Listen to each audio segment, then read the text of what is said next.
હાલો નમસ્તે મિત્રો। આ વિડીયો આપણે જે 1 તારીખે ભાવનગર સભા થઈ ને એના માટે અને ખાસ કરીને તેમના આયોજકો માટે। હવે મિત્રો જે જાહેર મંચ ઉપર જ્યારે એકાબીજી પોતાના મંતવ્ય અને પોતાના નિવેદનો આપતા હતા અને ઘણી બધી સંખ્યામાં આપણા કોળી ભાઈઓ ઉપસ્થિત થયા હતા, કદાચ લાખોની સંખ્યા આપણે કહીએ કે આટલો આપણે જે કોળી સમાજ ત્યાં ભેગો થયો હતો અને જે આયોજકો છે તે પોતાના મંતવ્યો અને પોતાના નિવેદનો આપતા હતા અને બધા શાંતિથી સાંભળતા હતા।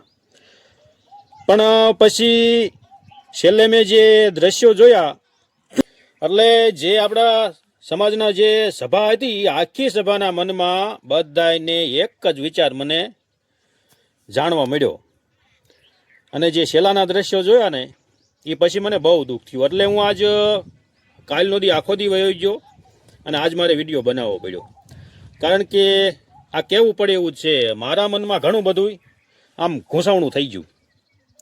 એટલે હું કહી જ દઉં, ભલે આપણો સમાજ હોય ને એમને આયોજન બધું કર્યું હોય, હવે એ બધાને ચાહના એવી કે આપણે જે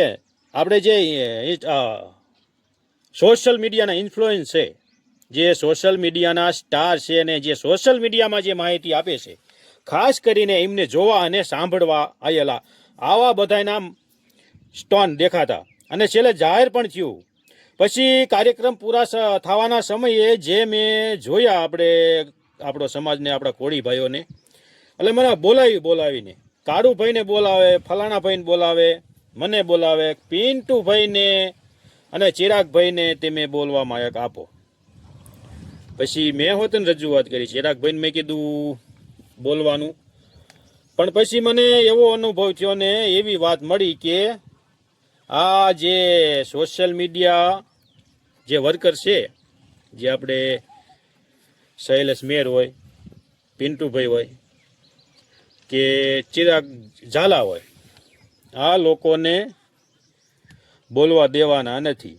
એટલે અને આ વાત જ્યારે આપણા બધા કોળી સભામાં જે ઉપસ્થિત ભાઈઓને ખબર પડી અને જે મિત્રો એ નિહાકો અને જે નિરાશા મને દેખાણીને એ મને તઈનું બહુ વધારે લાગ્યું છે, એમ આયા કણે લાગ્યું, તઈનું હજી મને જીવ નથી। એટલે આજે હું તમને વિડીયા સમજ કહું છું, એ જે બધા આપણા ભાઈઓની, જે આપણે સભામાં બેઠેલા ભાઈઓની જે એ નિરાશા લઈને જ્યાં ને મિત્રો, એટલે ખરેખર આવું ન થવું જોઈએ।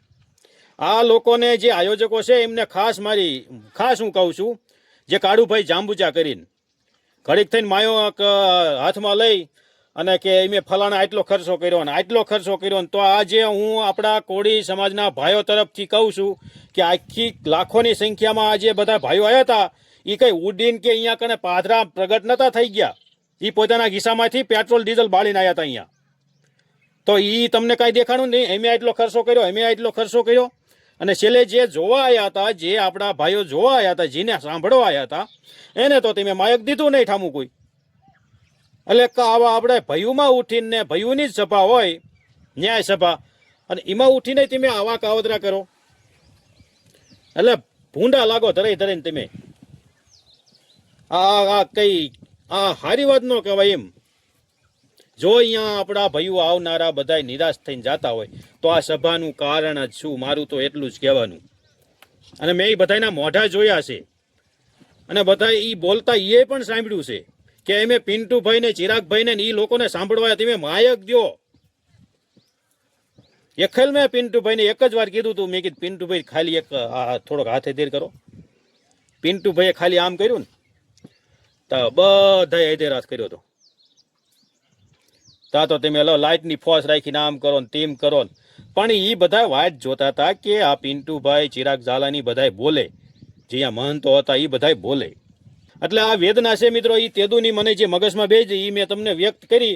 ખરેખર જે આયોજકોને મારે ખાસ કહેવાનું કે આ વસ્તુ ન બનવી જોઈએ। આપણા જે કોળી સમાજના જે બધા ભાઈઓ છે એ બધાય જે આ સોશિયલ મીડિયાના વર્કર, જે સ્ટાર થઈ અને જે માહિતી સોશિયલ મીડિયા થકી આપે છે, એમને જોવા અને સાંભળવા આવ્યા હતા સ્પેશિયલ ઘણા બધા એમ, કારણ કે એ જે એમની વેદના મેં જોઈ છે મિત્રો।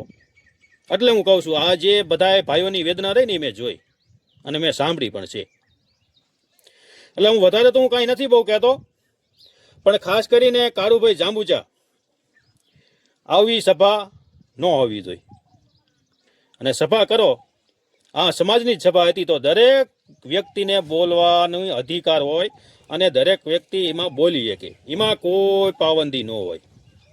હાલો, હું ઓડિયો આજે અહીં પૂરો કરું છું. કોમેન્ટ કરજો મિત્રો.